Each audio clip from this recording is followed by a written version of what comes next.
I'm trash. I hate Todoroki. I really, really do. And I fully admit that I definitely have a level of bias towards his type of characters. I tend not to like them. And it really has become a meme on the Rant Cafe Anime podcast, so obviously I hate him and I over-exaggerate my hatred for him for the meme, rightfully so. But despite my personal bias and the comedic value involved, my hatred for him is rooted in some legitimate criticism. So that's what today's video is going to be about. What's up everybody, I'm Briggs, and like always, welcome to All Day Anime. For me, Todoroki had the potential to be a good, well-developed character, but it ended up falling short, but I'll get into that in a second. First, let's talk about my personal bias. I just don't like overpowered characters, unless of course they're funny, or they started off weak and ended up becoming strong. They could start off the series OP as long as I get a backstory showing them working hard and becoming the overpowered characters that they are today. I tend to very much dislike characters that are born overpowered. But I do understand that is Todoroki's character, and it has to do with his backstory that I think is well done, but we'll get into that in a second.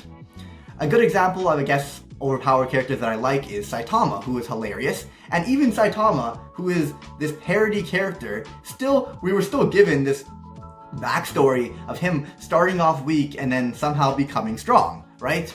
And an exception could be Escanor, I guess, but even Escanor, every single day, he starts off weak and then you get this transformation of him becoming stronger, and the amount of arrogance and pride he admits is just so funny and entertaining for me. Some other examples to be Takamura, Koro-sensei, Alucard, all funny, overpowered characters. In comparison, Todoroki is this cold, reserved character that was born overpowered. Now, I do think he has a good backstory that shaped his character, which is honestly the only part I think they did well for him. He was literally conceived to become a hero that could surpass All Might, achieve what his father never could. Him and his mother were abused by his father, so of course, this created a child who was really reserved and overpowered. I can acknowledge that despite my bias, this setup was well done.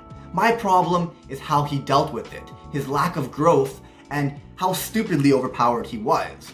So when we first meet Todoroki, he comes off as this mysterious, reserved, but extremely competent ice user. Obviously, his red side alluding to the fact that he also uses fire.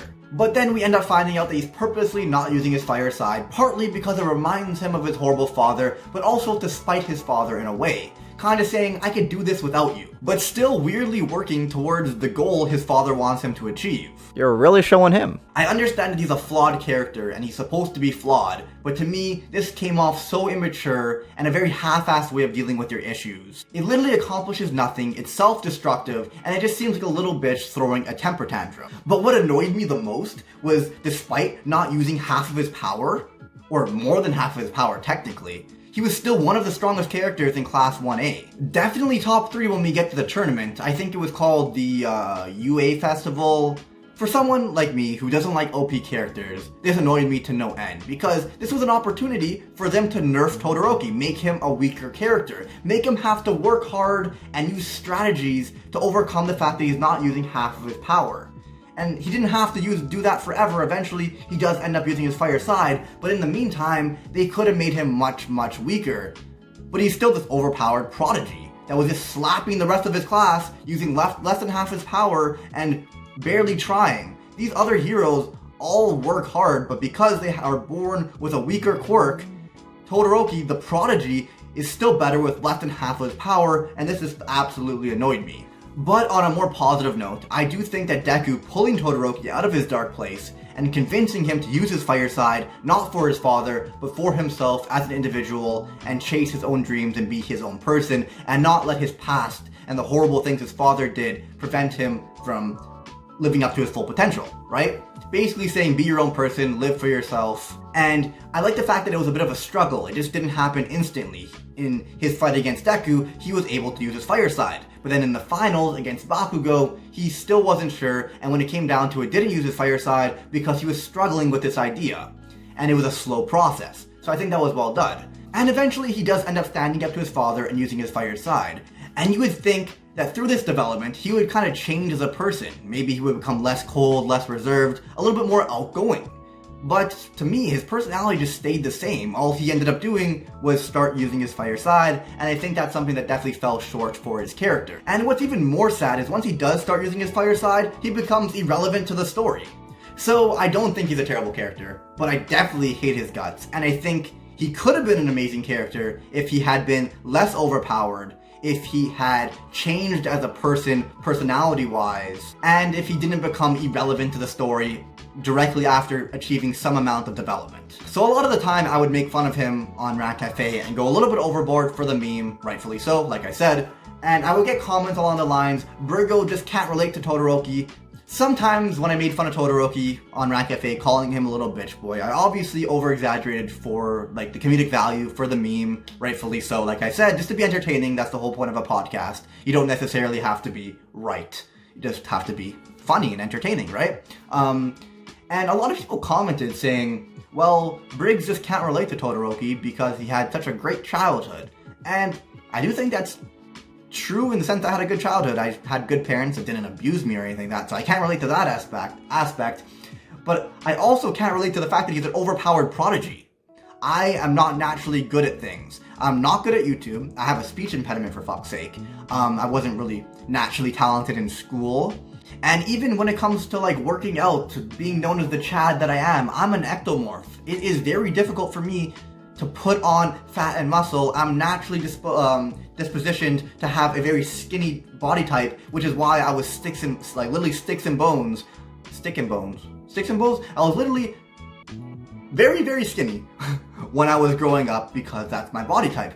I achieved what I have in life through hard work, and I try to just be a good, reliable person. And that's why I feel like I relate way more to Kenichi from Kenichi the Mighty Disciple and the Body Improvement Club from Mob Psycho. I'm just a normal dude. If anything, the one thing I think I'm naturally talented at is sports, or that I'm usually better than most people at a lot of sports, right? But even that, when I think about it, I think it's largely because I just played a lot of sports at a young age and put in a lot of effort when I was young. So now when I'm older, I've already played a lot of sports and put a lot of time into physical activity and stuff like that. So I feel like my hand-eye coordination, and I'm just natural in that environment. But anyway, dudes, that is the end of this video. I do hope you enjoyed. If you did enjoy, smash that like button and comment down below what you thought. It was just kind of inside the brain of Lor D Briggo. Do you agree with me? Do you like Todoroki? Do you dislike Todoroki? And why down below?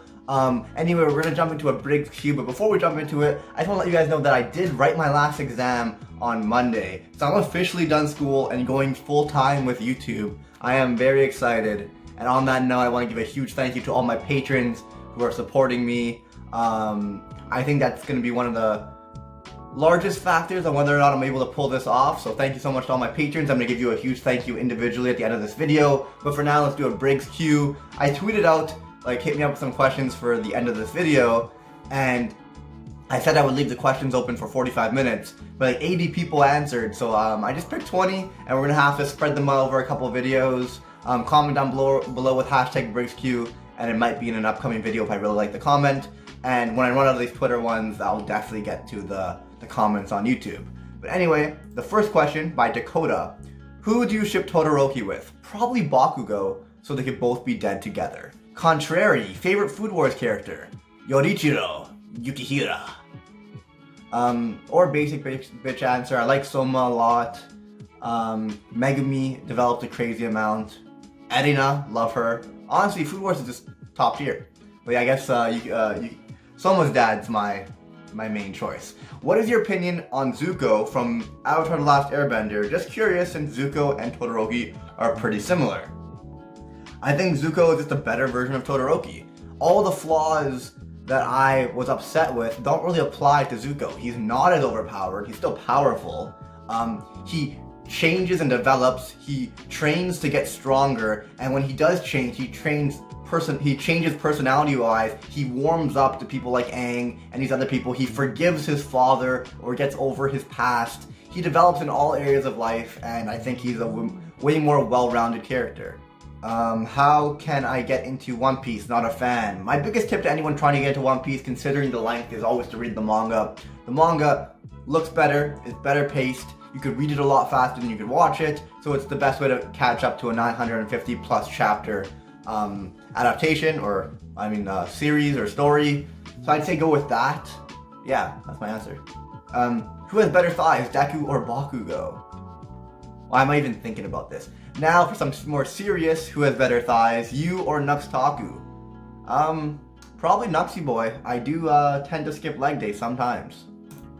Leg day is the worst because like I don't do it nearly enough, and then when I do want to put it in, it's like, oh, I gotta fit it in between volleyball and hockey as to not make my legs too sore that it's annoying to play those sports. While with like other areas of my upper body, I tend not to get as sore since I've been working them out for a while, and when I am sore, it's not leg sore. Leg sore is the worst type of soreness. So yeah, Nux probably has better thighs. What's your favorite moment in Vinland Saga manga? It's from the farm arc. I don't want to spoil it. It's when a certain character confronts another character. You might know what I'm talking about if you've read it. What's my favorite thing about One Piece? Definitely the characters, and the world building is just fantastic. But yeah, the characters would be my first answer. How do you feel about the whole Todoroki family? Despite the fact Endeavor is an asshole and a piece of shit, I still really like him as a character. Don't overly love the mom.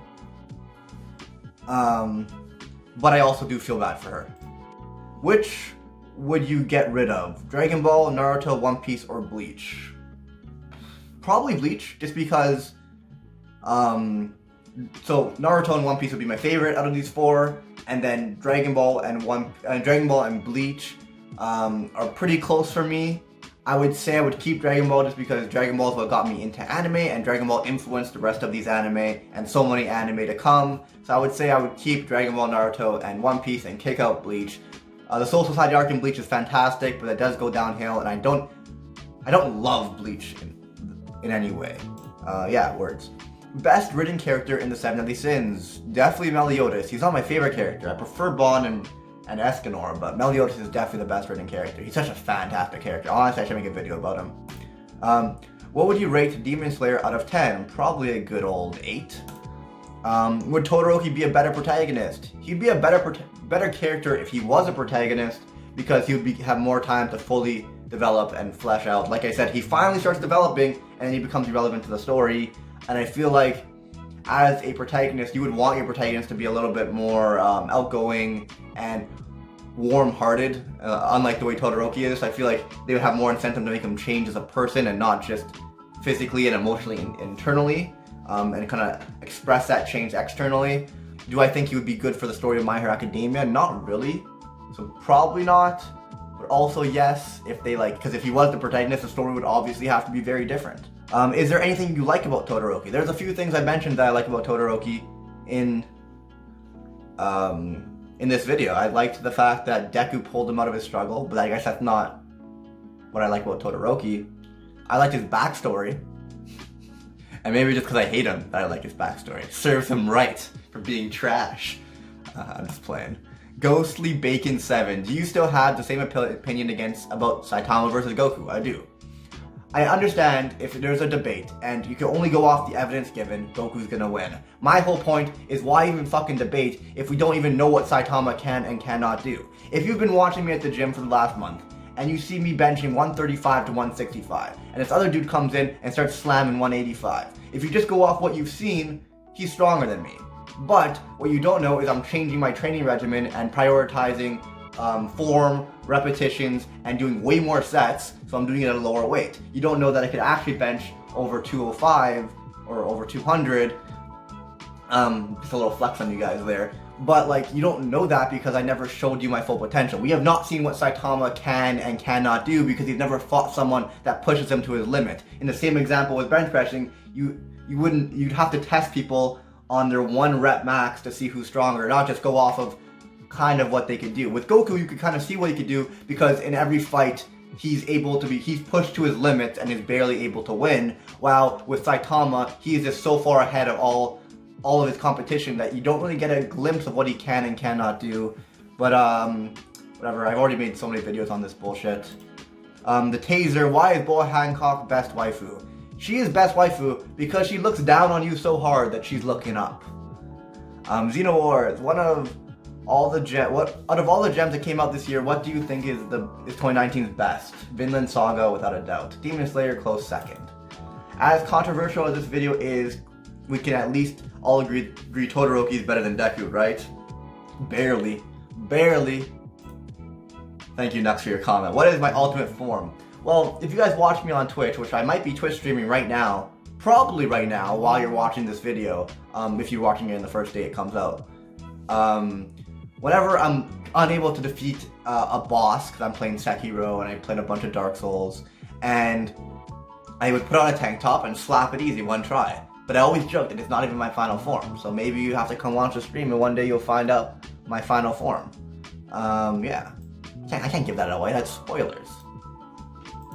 Why haven't I cosplayed Chad? Why haven't I cosplayed Chad? Because I just live that lifestyle every day, my dude.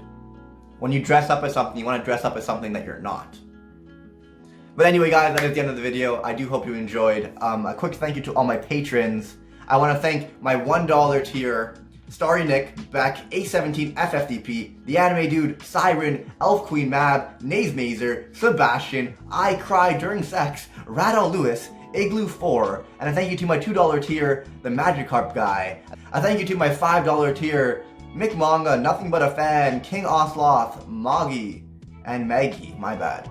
And a thank you to my $10 tier, John Bruno, Chuya Nakahara, and Ginkgo Taku. And a thank you to my $25 tier, Rusty Lee, Aaron Pinkerton, Joel Godinez, and Viva the Loser, who is technically my highest current patron. But anyway, my dudes, I'll see you guys all in the next one. Shinpaku.